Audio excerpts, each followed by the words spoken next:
Hi to all, welcome back to our channel. ఇట్లా మీ Shravani Ravi. Vinayaka Chavithi celebrations మీ ఇంటి దగ్గర ఎలా జరుగుతున్నాయో కామెంట్ సెక్షన్లో కామెంట్ చేయండి. మా ఇంటి దగ్గర అయితే మాత్రం చాలా బాగా జరుగుతున్నాయి. అంటే మా ఇల్లు కాదండి, మా మమ్మీ వాళ్ళ ఇంటికి అయితే నేను వచ్చేసాను అనమాట. ఇదిగోండి చక్కగా అందరూ కలిపి దీపాలు అయితే వెలిగించాము. మంచిగా దీపాలంకరణ అయితే చేశాను అనమాట. ఓంకారం, త్రిశూలం, శివలింగంతో అలంకరణ చేసుకున్నాము. చాలా హ్యాపీ అనిపించింది. అందరూ కలిసి ఒకసారి దీపాలు వెలిగించడం అనేది ఇంకా చాలా బాగుంటుంది కదండి. చూడడానికి అయితే రెండు కళ్ళు కూడా సరిపోవట్లేదు అనమాట. చక్కగా హ్యాపీగా జరిగింది. ఫైనలీ అయితే మాత్రం ఇగోండి మా వినాయకుడిని కూడా మీకు చూపించేస్తాను. మా బుజ్జి గణపైని కూడా చూపిస్తున్నాను. చూసేయండి, చూడండి రెండు కళ్ళు సరిపోవట్లేదు కదా. మా బుజ్జి గణపైని అంత చక్కగా ఉన్నాడు. తర్వాత అయితే ఇదిగోండి ఇలాగ డ్యాన్స్ ప్రోగ్రామ్స్ అయితే పెట్టారనమాట. చిన్నపిల్లలు అందరం కలిపి డ్యాన్స్లు అయితే వేసాము. ఇగోండి నెక్స్ట్ అయితే మా అబ్బాయి కూడా వేసేస్తున్నాడు అనమాట. కుర్చీ మడత పెట్టి అని చెప్పి సాంగ్కి చక్కగా మడత పెట్టేస్తున్నాడు కుర్చీని అయితే. అసలు చాలా బాగా చేశారనమాట పిల్లలందరూ. వాళ్ళకి నచ్చిన స్టెప్లు అయితే వేసేసి అదర కొట్టేశారనమాట.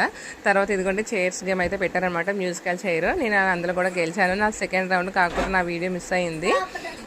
బాగా ఎంజాయ్ చేశామన్నమాట. అందరూ చక్కగా ఆడారు, చాలా బాగుంది. మళ్ళీ ఆ రోజు నా బర్త్డే అనమాట. మా అన్నకి తీసుకొచ్చిన కేక్ని అయితే నేను కట్ చేసేసి హ్యాపీగా ఫీల్ అయ్యాను.